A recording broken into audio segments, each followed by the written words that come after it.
let me teach you a little bit of a brain rattling way to kind of create some motivation. This is an NLP technique called Cartesian coordinates. And so it's a set of 4 questions, and every question gets a little bit harder for you to kind of figure out. So the idea is to actually force your brain to think differently to get to the answers to be able to help you create some motivation in your life. So here's question number 1, and you're going to want to write these down. So what will happen when I achieve my goal? Pretty simple, straightforward. That one's easy. So now, what will happen if I don't achieve my goal? So now we're looking at some double negatives there. So now here is number 4. What won't happen when I achieve my goal? Got to think about it a little bit. And then what won't happen if I don't achieve my goal? That's the one that usually stumps people a little bit. But this is super fun because, we get into these thinking patterns and we get stuck there because we don't really know how to get out of them. So questions like this, along with, other powerful questions that if you've been following my channel for a while, you know that I love so much, are really great ways to just kind of give your brain a little bit of a rattle. And it sort of forces you to think differently, which gives you better answers. It usually creates an aha moment for you. And I've got another question for you as well. So this one is this is a technique called secondary gain.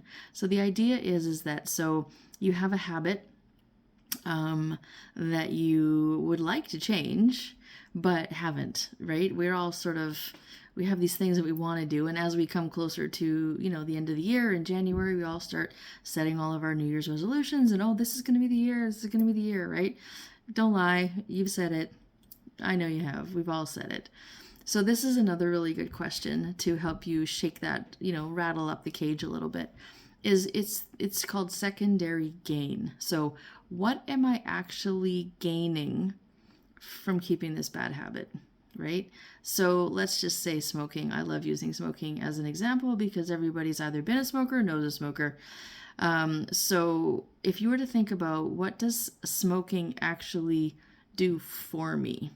Well, it does a lot of things for you. It actually helps you.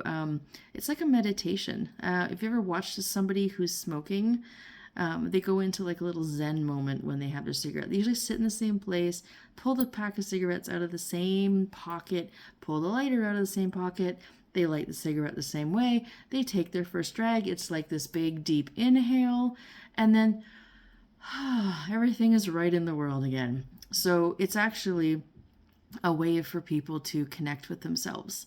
So if you were to stop smoking, you'd have to give that up. You wouldn't be able to go and have that moment of Zen with yourself. So that would be considered a secondary gain to keeping the habit. So now take that information and apply it to something that you've been doing that you don't want to be doing, and ask yourself, what am I actually gaining from continuing to have this habit? Because that's why you are not able to give it up. So until you can come up with that, figure it out, and then make some changes, decide to do something different to replace. Because whenever we take something away, you're creating a vacuum, and our brains don't like vacuums. So you actually have to fill that space with something else. So if you can think about something else that you could do to replace the habit that still allows you to get that gain that you're having, you'll have much better success at actually getting rid of that habit. So combined with the 4 questions